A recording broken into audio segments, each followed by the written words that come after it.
Hello, good day to my students. Okay, so this will be our first lecture discussion for the GE Elective 1 Environmental Science. Okay, so let's start. So for today, we will talk about the spheres of the Earth. So what is a spheres? Okay, so spheres means the space or the area. Okay, so the Earth is a system consists of four major interacting components. So we will talk about these four. Okay, so first is the atmosphere. The second is the biosphere. The third is the hydrosphere. And the last one will be the lithosphere. So let's examine each of these four spheres in detail. So first, we will talk about the Earth's atmosphere. So our Earth's atmosphere is mostly made of invisible gases that surround the Earth. Okay? So it contains the air we breathe.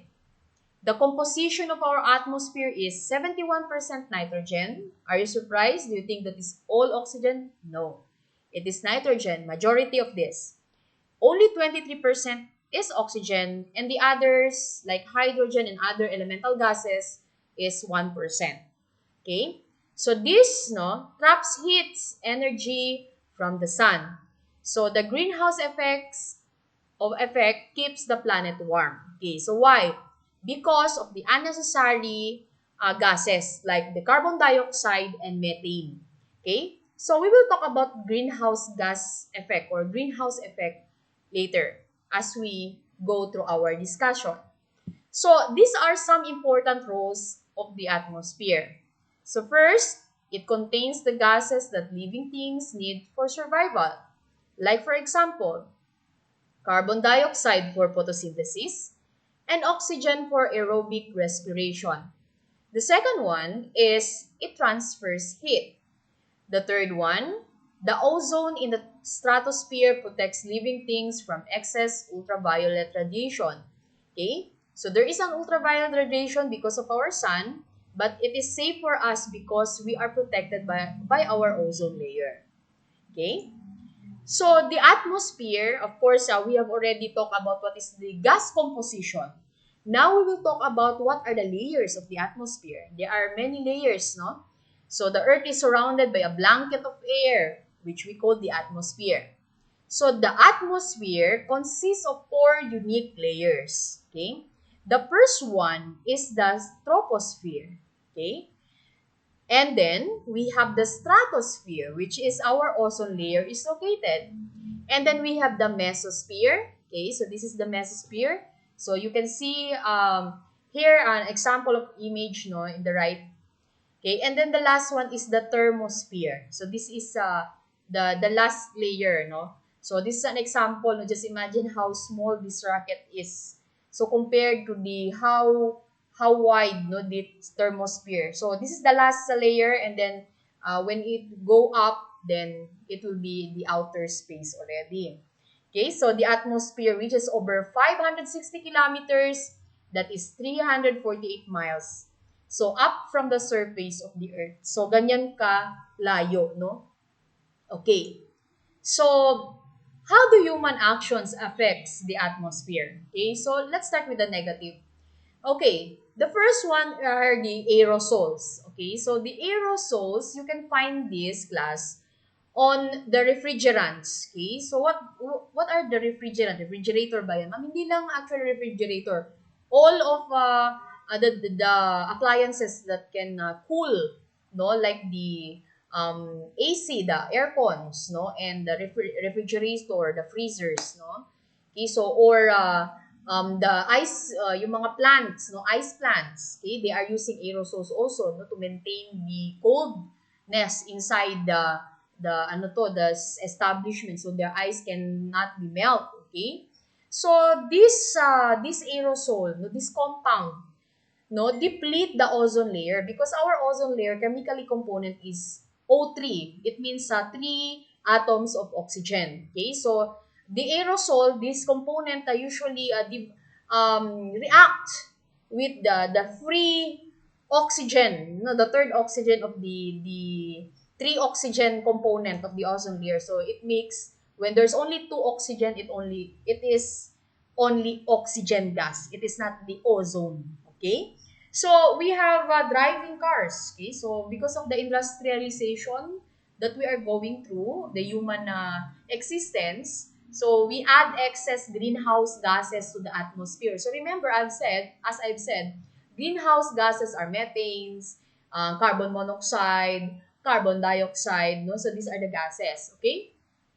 And then of course the factories, which is the same as cars, what cars emit, also emitted by the factories.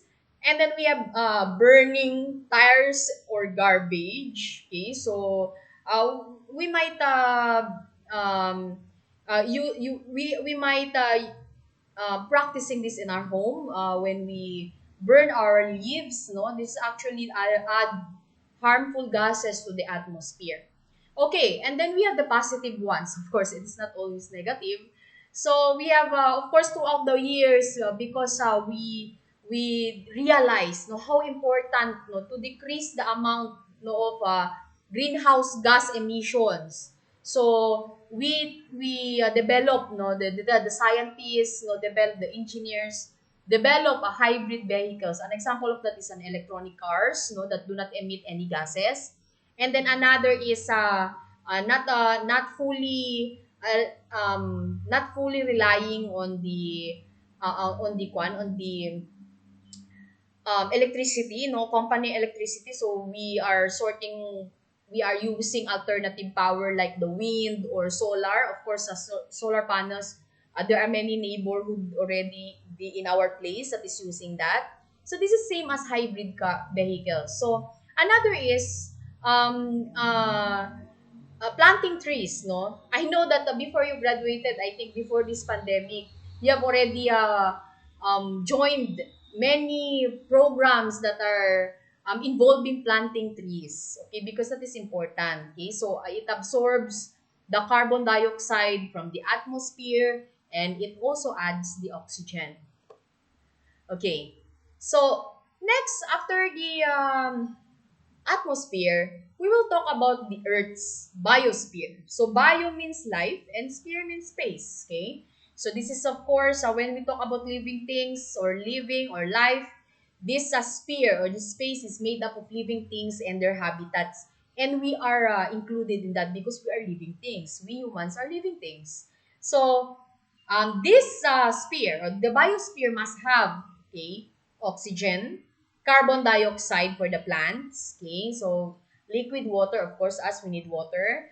Moderate temperatures, a source of energy like the sun, plants, and algae for photosynthesis. Okay, so the biosphere is the life zone of the Earth and includes all living organisms, including the humans. Okay, as I've told you, so all organic matters that has not yet decomposed.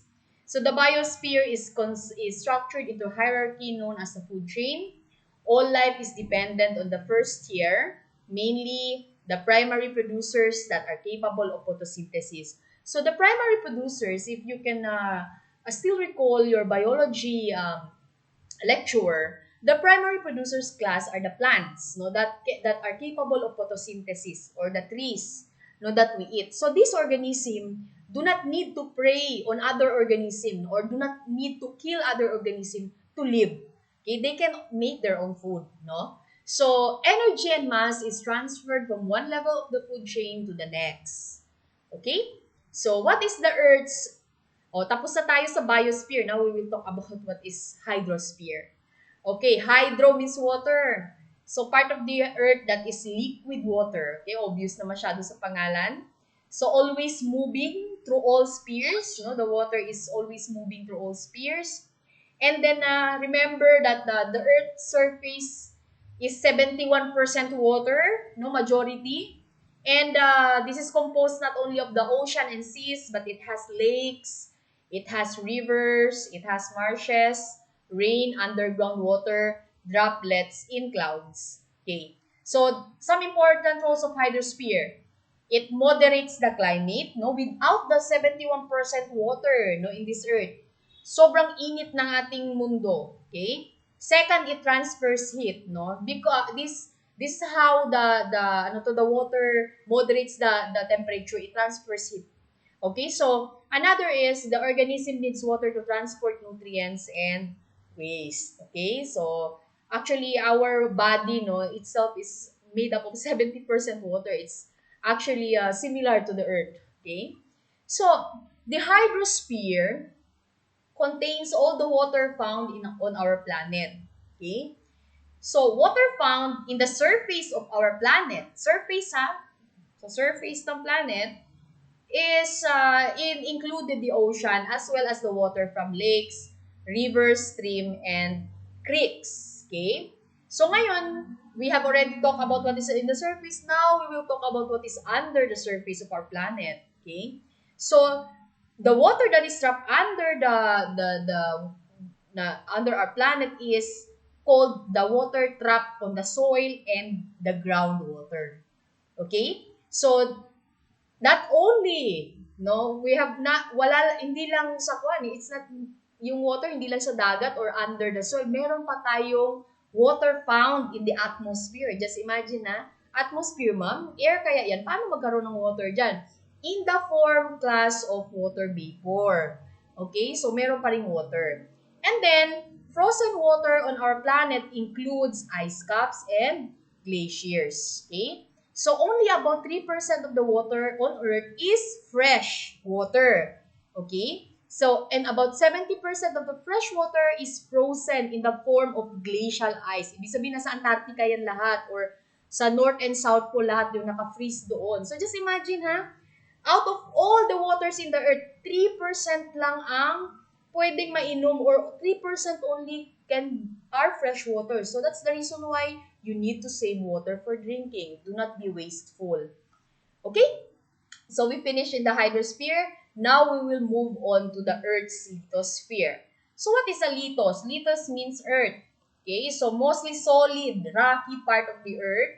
So it is divided into three layers. Of course, the crust, no, of the earth. The second is the mantle. So this is the mantle or actually there are two divisions of the mantle, no, the upper mantle and the mantle itself. And then the core. Okay, so there are two levels also, no, of core, the inner core and the outer core. Okay, so the lithosphere is a solid earth that includes the continental and ocean crust as well as the various layers of Earth's interior. So ano bang pagkaiba ng continental and ocean crust? Madali lang yan. Kung anong nasa surface at pwede mong mapatungan, that is a continental. And anything that the landmass under the sea or under the water body is an ocean crust. Okay? So it is a 94% of the earth is composed of the elements oxygen, silicon, and magnesium. Okay? So just imagine na 94% of the elements is made of three elements, which is the oxygen, the silicon, and the magnesium. So the lithosphere is not a static or unchanging. Okay? So akala nyo lang yun. Akala nyo yung lupa natin is static. It means static is nag-stop lang. Pero hindi nyo ba alam na yung kwan natin, yung crust natin is moving 3 cm a day. Okay? You just cannot feel it because masyadong maliit, no? Masyadong mahina ang pag-move ng kwan ng tawag ng lithosphere. But its surface or crust is in constant state of motion. 'Di ba kakasabi ko lang na everyday 3 cm ang ang movement. So that's the reason why a long time, million years ago, no, our continental plate is not scattered, no, like now we have many continents like South America, North America, we have Africa, we have Asia. No, actually millions of years ago these continental plates are just one. Okay? It is only one. This is called I know you're familiar with it. This is called the Pangea. Okay? So, the mineral resources are mined from the lithosphere. Of course, the mineral resources, for example, like iron, like gold, like silver, it is mined, no, or harvested under the ground. Okay? So, how do human actions affect the lithosphere? So, ito na naman. First is negative. The mining strips the earth of nutrients. Okay? Sa sobrang dami ng mining natin, it strips the earth of nutrients. And then next, littering or using non-recyclables. No? For example, the best example of that is plastic kasi non-biodegradable. It means it doesn't, hindi to nabubulok. Ends up in landfills and contaminates the earth. Okay? And then another one, construction. Okay? So, this is very, talamak ang construction. Of course, lalo na ngayon kasi naging industrial, no? And we are industrialized, no? For magkaroon ng work, no? The construction destroys natural environments, decrease drainage, no? Another is the pesticides, okay? So, it add unnatural chemicals to soil, okay? And then the last one is the deforestation. This increase soil erosion because the tree roots no longer help hold soil in place. At because of deforestation, there are many lives that are lost, especially here in the Philippines, no? Kasi maraming bagyo ang dumadaan dito sa atin. Okay, so finish na tayo sa negative. We will go move on to the positive. So, what are the positive, no, of human actions in the lithosphere? Meron pa ba? Okay, meron pa. So, later on, we realize how important, no, how important and the consequences of our action to our natural environment. So, we started composting, no? So, this can decrease the amount of garbage in the landfills, okay? And the aeration, allows the air to enter soil. So aeration ibig sabihin kinakalkal yung lupa. And then the conservation areas and provincial parks, no, it preserves and protect the land. Actually, we have here in Zamboanga City our a water reserve, no, in I think it's beyond sa Pasunangka. Sobrang laki ng reserve natin yan. Sobrang hindi pwedeng magpasok diyan kahit sino. It's really protected. Okay, and then we have planting trees to prevent soil erosion, and then gardening, green rooftops, regreen the landscape in urban areas. Okay, so now tapos na tayo. We have already talked about the four spheres, no? So we have the atmosphere, the hydrosphere, the biosphere, and the lithosphere. Now we will talk about how do these spheres interact, no? How did these spheres interact? First, by exchange of matter. Okay, in the name of water cycle. Okay, so what is water cycle? Water cycle, no, the water evaporates into the atmosphere. Okay, so from hydrosphere, imagine na, from hydrosphere napunta na siya sa atmosphere, yung water. So water condenses forming clouds. Oh, yan, that is one interaction. Another interaction is the nitrogen cycle. So the nitrogen cycle comes from the bacteria release nitrogen into the soil from the atmosphere. Okay? So from the atmosphere, yung nitrogen, di ba? Alam natin ng nitrogen, di ba? 71%. Napunta siya sa lithosphere. From atmosphere to lithosphere kasi ang soil, di ba? Earth. So plants use nitrogen to grow. Okay, another. So by exchange of energy. So it moves back and forth between the spheres. Plant use solar energy to make food. Animals eat plants for energy. And solar energy drive winds and weather. Okay. Another is, we will talk about Earth system science. So what is Earth system science? So this is the study of how four spheres of the Earth system interact continually, each affecting the other. So ito pala yung science, no, nung how mga spheres interact with each other. So let's look at a couple of example of how exchange in one system or spheres affects other Earth systems. Okay, so ito, look at this illustration. So this is an example of a living organism which is staying in the biosphere. Of course, the biosphere, no, can be actually geosphere or the lithosphere is the same. You can call it geosphere, you can call it lithosphere, it's the same. So it interacts with the hydrosphere and also it interacts with the atmosphere. So the four spheres of the Earth system interact continually, each affecting the others. Okay? So interaction, system interaction. So volcanoes or the lithosphere. Of course, saan pa ba yung volcanoes? Nasa lithosphere, no, nasa lupa. Erupt, sending ash and gases into the air. Okay, so from volcano, no, lithosphere, and then changing, nag-erupt ang volcano, sumabog, and then it sends ash and gases papunta sa atmosphere, and sending lava and ash down into the surrounding forest, which is the biosphere, and human habitations, of course, the biosphere. So that is another interaction. And then we have the carbon cycle. Okay, so ito yung carbon cycle. Ibig sabihin nga, the carbon dioxide in the atmosphere got dissolved in the ocean and then goes to the aquatic biomass and then just exchanging. And then also from the land biomass, no, it's kaya nga carbon cycle siya because it's a cycle. So note that at any given point in time, carbon occurs in all the great spheres. Okay? So carbon cycle, no, sa lahat ng spheres nandyan siya. Like the atmospheres nandyan siya, hydrosphere nandyan siya, sa lithosphere nandyan siya, the biosphere nandyan din siya, the carbon, okay? So another example of system interaction is the hurricanes, no? I know that you're familiar with hurricanes. It sweep across the ocean, okay, which is the hydrosphere, and into the land, lithosphere, damaging the dwellings of the people, which is the biosphere, who live along the coast. Okay, so ganyan. Okay? And then another one, earthquakes. Okay. Earthquakes are, of course, it happens in the lithosphere, can damage buildings, which may kill people, which is the biosphere, as well as cause fires, which release gases into the air, the atmosphere. And then the earthquakes in the ocean may cause a tsunami, which is of course ang tsunami under yun sa hydrosphere, which can eventually hit and land, kill both animals and people in the biosphere.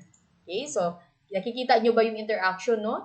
So this is a small scale example. For example, like this, the forest fire. Yan. Okay, small scale. Ibig sabihin na nasunog yung kwan. So there's an interaction between of course, na-damage yung biosphere, no? Kasi there's a living organism there. Okay? So, here. So, interaction between spheres, cause and effect. So, what are the cause and effects? So, initial conditions in the lithosphere, the ground could have been very permeable, preventing moisture from being retained in the upper part of the soil profile.